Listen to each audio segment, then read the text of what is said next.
What's going on, everyone? This is Sheets, and I'm going to be going over the UFC 319 card from the DFS perspective. Again, I don't usually have the opportunity to go live over the X channels and things like that, but I have a decent break in my schedule where I could take a little bit of time and go through this. Not going to spend too much time on this, but I figure for UFC 319, may as well do this. So for those that follow these videos, there's usually three of them. This one is just essentially going over who I think the best plays are, fight by fight, maybe talk about some ownership and things like that.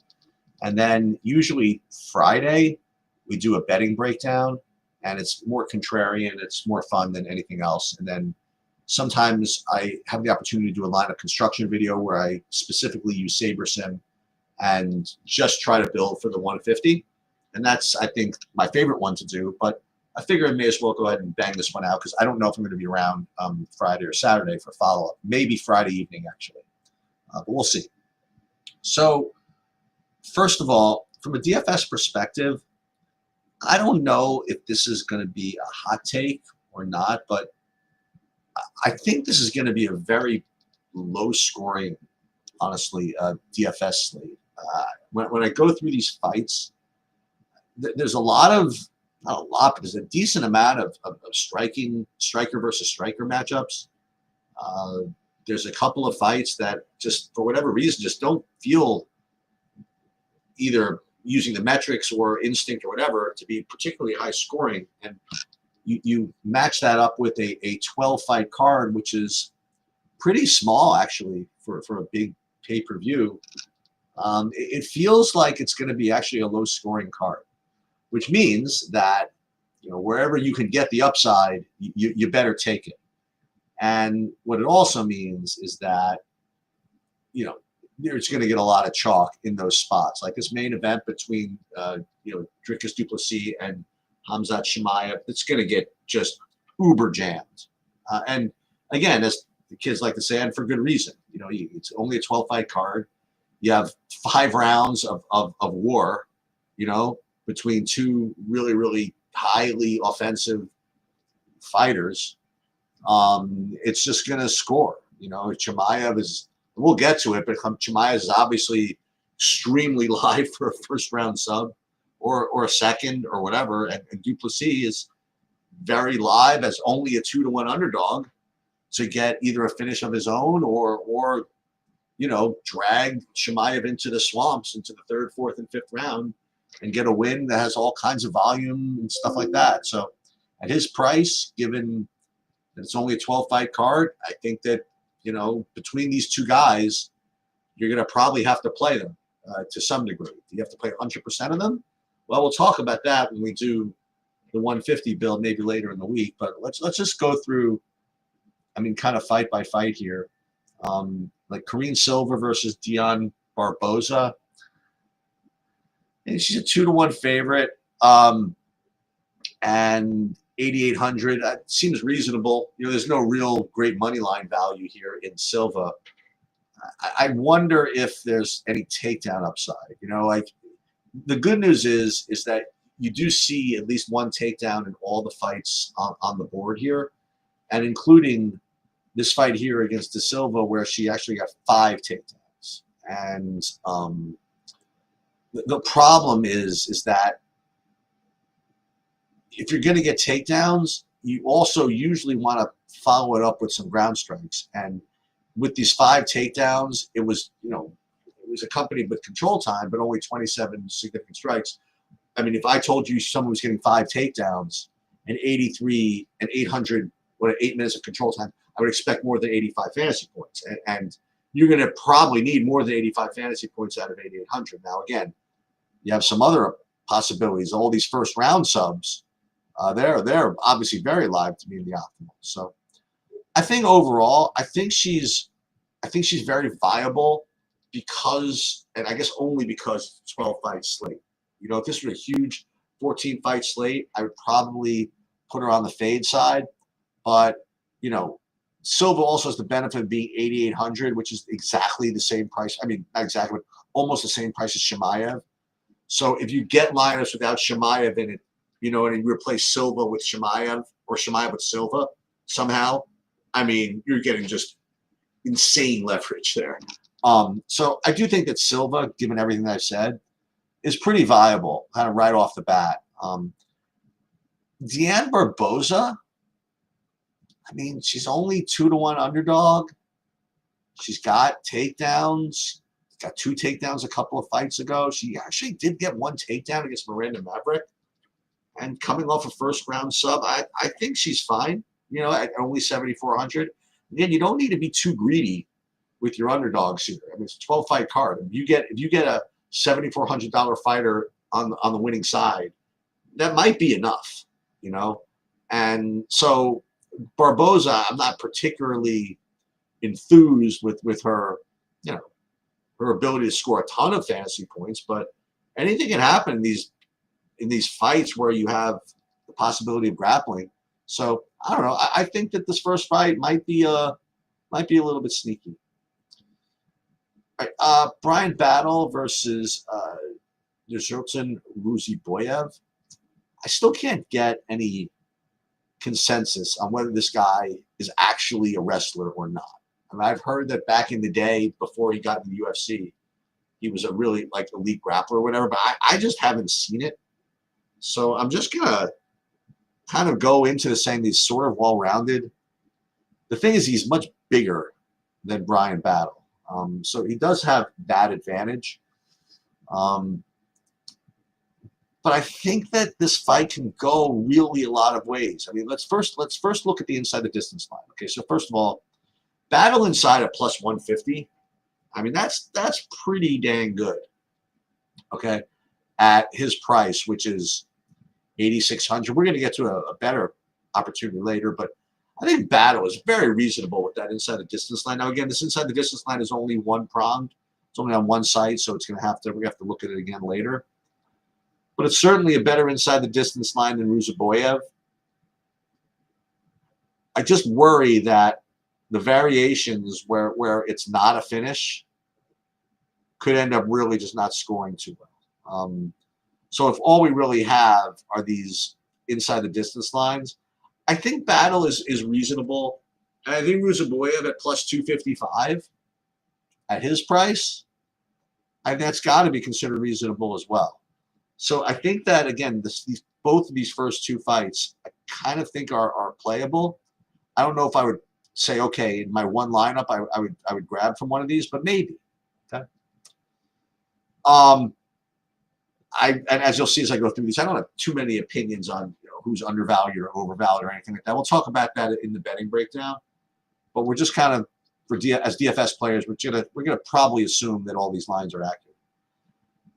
All right, so Edson Barboza versus Jakar Close. I mean, I actually have a pretty strong opinion on this one. I mean, I think that Jakar Close is a very, very strong DFS play. First of all, as you'll see going through content this week, you're going to get an overwhelming consensus. I think it seems to be, at least right now, on Edwin Barboza being the better play here. Being the better fighter here, being the more likely to win and things like that from a betting perspective. So Jakar Close is not really getting too much love in the betting community or in the picking community, I guess. But as I've said in many versions of these videos, these mid-range fights, you have to give them a little more than you might. Okay, like the way DFS lineups work and the way pricing works and things like that, it's these mid-range fights just show up in optimals just way too often, and far more often than their metrics would suggest. It's not that these fights always score; it's just that lineup construction sort of demands these prices to get in there more than you would think. So whenever I'm thinking that these 8,100, 8,200 fights just don't look all that great, I always really try to, extend my vision and just say, you know what, even if it doesn't look great, I'm probably going to play it anyway. And the thing about this is Edson Barboza does have some takedown weaknesses. If Jakar Close can get it going as far as his takedowns go, I think that he can really score here. I really think that that's possible. And so you look at the inside the distance line, it's not going to really see. You're not going to really see too much, right? You see Barbosa inside at plus 190. I mean, that's going to look pretty decent, okay? But as a pure striker, you know what I mean? If he doesn't get that that knockout, I mean, he's just not going to score, okay? Where Close, I mean, Close, you look at his inside the distance line, it looks like really grim. But I've just seen this with Barbosa before. You know, if you can get him down, I think of the Bryce Mitchell fight in particular, I think. I mean, he got taken down like 1 billion times in this fight, okay? So I think that if Close decides to go for takedowns and gets them, I think that the inside the distance line being poor is going to be really overcome, and that plus this mid-range fight edge that you want to target. I think that both of these fighters are obviously going to be playable. Edson Barbosa with his inside the distance line and his pricing. I think Jakar Close could be one of the really cool leverage plays. And I don't say leverage in the right way. I don't mean that Edson Barbosa is going to be like 40% owned or anything like that. I do think that relative to his upside and relative to his chance of winning or anything like that, I think that Close is going to end up being just under-owned here. So I do like him. Right, Alexander versus Chase Hooper. I mean, Hooper is minus 3-1. He's a 3-1 favorite at only 9,300, and he's got all kinds of grappling upside. I think that it's he's obviously a very, very strong player. I mean, he puts up in his wins, he can put up tons of points. He doesn't always put up tons of points, but he puts up tons of points a decent amount of the time. So I think he's a very, very legitimate favorite. And unfortunately, Hernandez, I mean, it just doesn't win often. Plus 300. I mean, I'd rather, it's going to sound silly, but I'd rather play guys that are plus 200 than guys plus 300. And especially if all we're really needing is a win here. I think that all these other underdogs so far, between even Barbosa, Ruzaboyev, I mean, Close, they're very reasonable winning chances. I just don't think that you have the need to go down to these plus 300s here. So for me, it's going to be either the favorite or nothing in that fight. Lupe Godinez versus Jessica Andrade. I think this is another fight which is going to be overlooked just because Lupe Godinez doesn't really put up a lot of points. And she's become that fighter where fantasy points kind of go to die. I mean, she used to have like all this wrestling upside, and then she became like everybody's sort of hated fighter of not ever doing what you want her to do. But then as her last fight, she did get the 5 takedowns, So maybe I'm wrong. Maybe she is going to be really popular at the end of the day. But I think it's warranted. I think that Andrade does have significant takedown deficiencies. And I think if Godinez gets it going, she can score over 100 really, really easily. So I do like her quite a bit. Andrade, unfortunately, she, again, I think that her upside is really limited to her inside the distance line here. I mean, by the way, Godinez has become a pretty decent striker, I think. So I'm not even sure that Andrade is live to even get anything going here against her, even on the feet. But we'll take a look. Godinez inside is like terrible, but I think she's got takedown upside. Andrade inside the distance doesn't even have it here. Oh yeah, plus 275. So if you look at it, it's weird. Andrade inside the distance is actually much stronger than Godinez's. So I don't know. Maybe I'm wrong. Maybe right. Maybe we should consider Andrade a little bit more. I've just seen this too. I don't think I've seen Godinez. Maybe I have. But I've seen her actually have a bad fight. Let's just see. I mean, she lost to Mackenzie Dern, but I mean that was a legitimate fight here, and she lost to. These are like 2 basic champions here, So I don't know. She beat Tabitha Ritchie, who's very, very difficult to beat. She had that tough loss to Angela Hill, I guess. I don't know. The more I'm thinking about it, I don't know. I do like the Godinez side. She can be frustrating, but the good news is that she does decide to strike with her. I don't think she's going to win anyway. So I think that the majority of her upside is the majority of her win condition is when she decides to wrestle. And you'd like to think that since in her last fight she did get 5 takedowns, I think that maybe she should try for that. So I do like Godinez here, and I would make Andrade kind of a secondary play. Gerald Mearshart versus Mikhail Alexeychuk. What do we have here? We have Alexeychuk's probably going to be minus 110 inside the distance, right? Even better. So minus 120 inside the distance, obviously at his price, which is what? Is it under 9K? It's about 9K. It's about 9K. It's perfectly reasonable. Problem is he has no takedown upside. And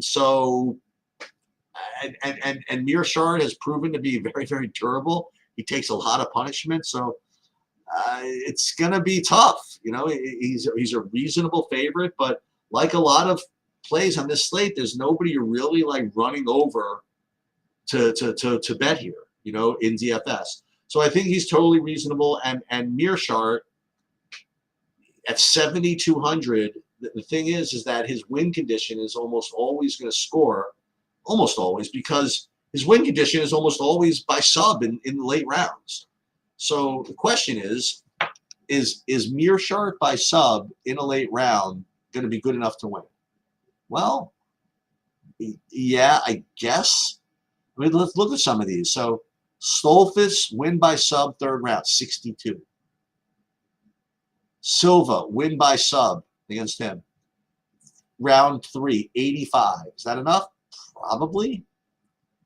And then you have win in round 2 by sub, 86. So it's not as I could just see playing Mearshart by sub, getting that weird variation where he gets it and still not being good enough. It's tough. Okay, you're gonna have to play him in 150, but in 20 max and below and in big buy-ins, what you also have to consider is the fact that he's not going to score well in losses. You know, he's not going to get a lot of takedowns. Okay, in losses, he's not going to get a lot of volume in losses. And every week for the past, seems as though 6-8 weeks, we're looking at who is live as, you know, a 30-point loser. I think, was it last week? Not Jalen Turner. I forget his name. Odie Osborne. I think he showed up in the optimal maybe as a losing fighter. He only had like 26, 28 points. So I think Mearshart is just kind of okay. But again, I would rather just kind of move up to get, you know, the fighters that have a little bit better chance to win. So Zaychuk, reasonable. Mearshart, what is he? I don't know though. I mean, he's again only 2-1. He's only a 2-1 underdog. I don't know. Maybe I'll change my mind on this one. Why is Mearshart not a better play than these other 2-1 underdogs? Ruzaboyev, Barbosa. It's not Barbosa. Yeah, this Barbosa. I don't know. Okay. Bobby Green against Diego Ferreira. This is a very, very strong inside the distance line for Ferreira. We'll take a look at it. He's 8,600. Take a look, and his inside the distance line. Let's see, plus 100. I mean, that's so far the best play on the board, right? 8,500 plus 120 or whatever I just said. I mean, this has got to be relative to his price, the best play on the board. I mean, better than Battle. Like, what was Battle? Battle was Battle inside of it. He was like plus 240, right? Not mistaken. Yeah, plus 150. So I guess he's on par. So I think that Ferreira and Battle starts to build your mid-range stuff. And it's so funny. So now you're seeing Godinez now at 8,400. Maybe it's not as good of a play as you thought, right? But that also means she's probably going to be lower owned as a result of it. This is what makes it fun. But I definitely think that Ferreira is a good play. I mean, a plus one, whatever I said, plus 130 inside the distance at 8,500, very strong. Bobby Green, basically a striker. So his upside is really going to come from his inside the distance line, which is not going to be great. Take a look at it. Bobby Green inside is, I mean, plus 500. I mean, probably not going to play much of him at all. Kai Asakura versus Tim Elliott. So it's minus 300 for Asakura at 9,200. So that's a pretty reasonable money line. So what we're going to be looking for is a minus 110, minus 120, hopefully more inside the distance here. We'll take a look. Asakura inside the distance. I mean, plus 140. It's just not going to be good enough. You know, like his odds to finish are pretty much the same as Battle and Ferreira at 700 more.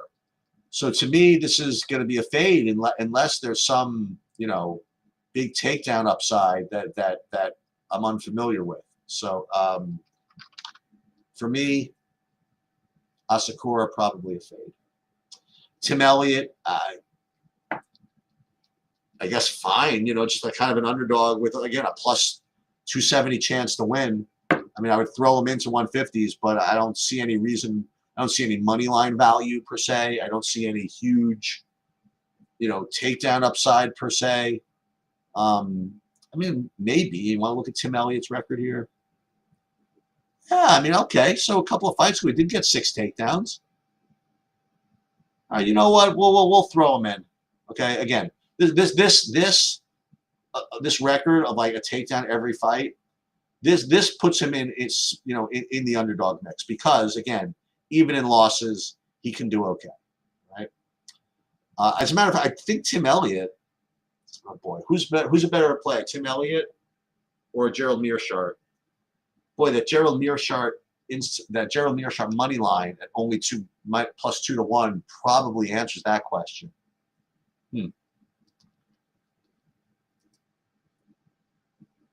Okay, moving up the board here, we have. Okay, so as we get to the last like couple of fights before the main event, you're now getting into this striker. Well, especially these next two. These striker versus striker matchups that are really anathema to DFS. You know, like you really don't want to play these fights unless you have a really just over the top inside the distance line here. It's just so hard to win like this. And you have Michael Venom Page versus Jeff Neal. It's literally striker versus striker in one of its purest forms. And Michael Page at 8,700. I mean, I can't imagine getting a share of it. I mean, his inside the distance line is what? Let's see. Page inside is like plus 350. I mean, you just can't do it.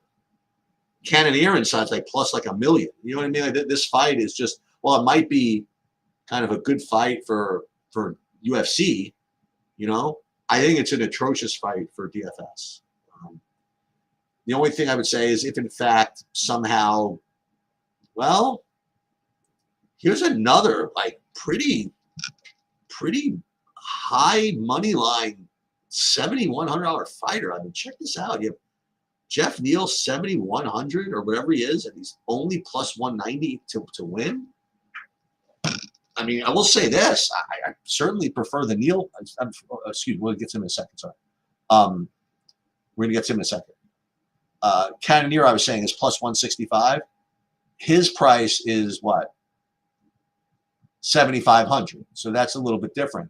But it's so funny. I'm jumping ahead here, but like this Carlos Prates, Jeff Neal line, I thought this was higher, but it's not. So he's only a 2 to 1 favorite. You look at the inside the distance line here, and what is he, minus 110 or something like that? Let's just see. I mean, he's plus 100. It's fine, but it's not like he has any takedown upside to go along with this, and he's kind of low volume also. So I don't know. I'm not a big fan of the Prates side of this.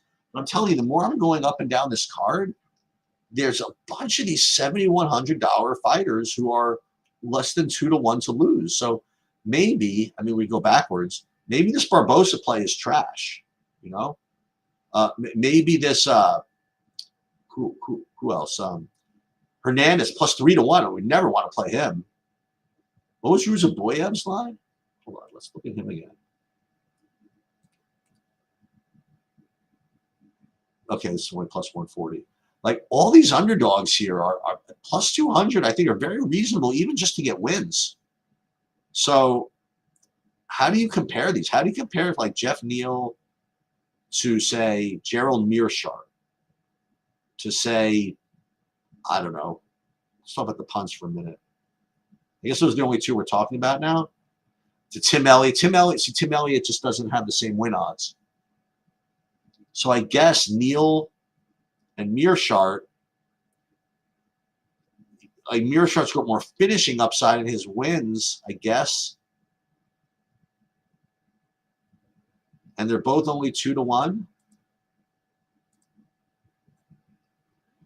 All right. All right. This next fight is the Holy War. This is Aaron Pico versus Lauren Murphy. It's non-UFC versus UFC.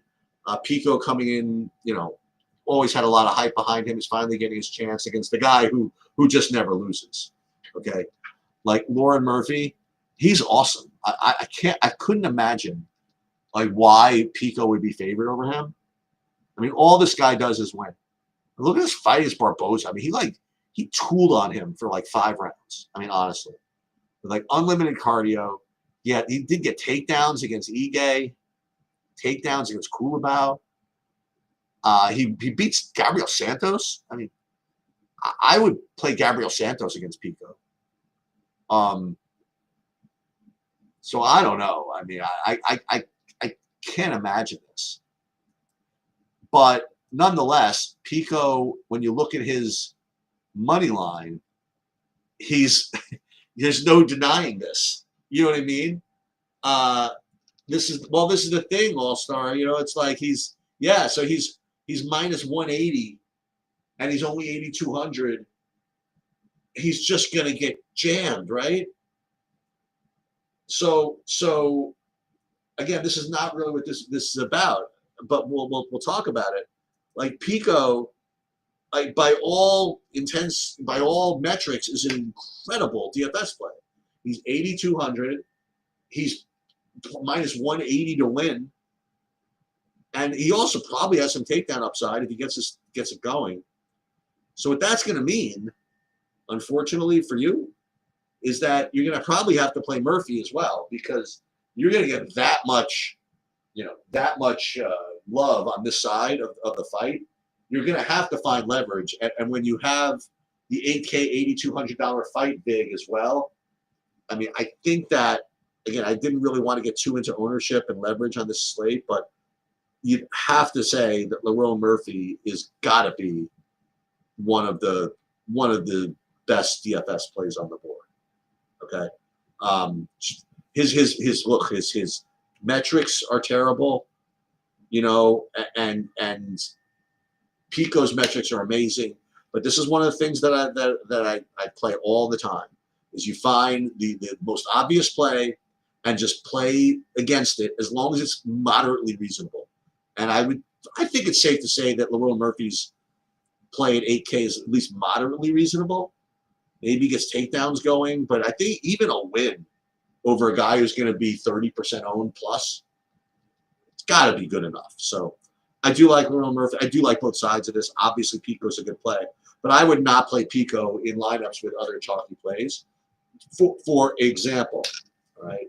This main event, you're just gonna have to jam this. I mean, there's just no way that the winner of this fight is. I shouldn't say no way. It's very likely that the winner of this fight is in the optimal lineup. That's just the bottom line. Chimaev is just one of the, if not the best, one of the best wrestlers ever. And he's a finisher, and Duplessis is not the greatest defensively. This fight could be over in 30 seconds, honestly. Like, they could run into the middle. Chimaev could take him down. He could be subbed in 49 seconds, get the quick win bonus and a takedown and 140 points or whatever it is. Okay? Or not. Or Duplessis could just just fight him off and survive and thrive and drag him into the swamps and win a 5-round decision with all kinds of activity and score 100 points that way. The thing is that I just don't see many worlds where this fight is not on the optimum, especially considering the lack of other insane upside on this card. Remember, we went through like these fighters, and yeah, I mean these favorites are decent, but who here is going to score like 125 or something like that? Like Hooper, maybe Hooper will score the 125. He does have, maybe he does something like this Borshev fight. So I guess it's possible. So if you're talking about guys that are maybe going to score 100 to 110 or something like that, you know, I think Chimaev, his floor is almost, I wouldn't say his floor is 110, but I think in his wins, wouldn't you say his floor is 100? I mean, how does he not score 100? Maybe a third round sub, maybe. You know what I mean? So I think he's got legitimate 130 upside and he's got like 100 floor in his wins. I think Duplessis has probably got what in his wins? I think it's the same. I mean, really. He's just not going to win as often. So you have Duplessis. What's his odds? Another 2-1 plus 220. So whether you think he's going to win or not, the fact is that in the real world, regardless of what you think, he's going to win the fight 30% of the time. He just is. Whether you believe it or not, it's just going to happen. And in those 30%, he's going to be in the optimal lineup. So you're gonna have to play him. You're just going to have to, regardless of what you think. So what are you going to do? 70% Chimaev, 30% Duplessis, something like that. That'll be kind of up to you. But that's just kind of the way it goes in DFS. If you really think Chimaev's going to win, you say F Duplessis, just go fine. Go bet Chimaev round 1 or whatever. You know, or you'll be contrarian. If I do my contrarian betting breakdown, you'll probably hear me advocate for maybe Chimaev by decision or something like that. That is probably actually what I am going to advise. Maybe Chimaev by decision if I do the betting breakdown. So overall, let's just kind of review, right? So at the beginning, I thought that this Barbosa play was reasonable. I just can't imagine it. Silva, possible, but again, we ran into so many better plays since her, right? Like Battle, these mid-range plays like Battle, Ferreira.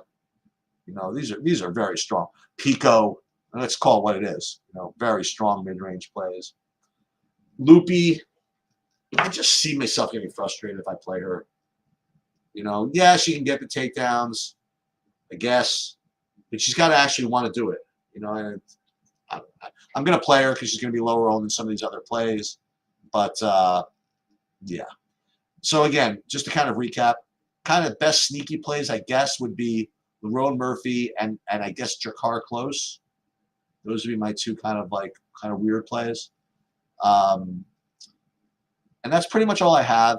We're going to, again, I'm going to try to do a betting breakdown and or a lineup construction video. I'm going to be away Friday, but I'm going to try to do it from where I am. And that's pretty much it. Thanks, All-Star, always for the support. Thanks for everybody for showing up. And I hope you enjoy the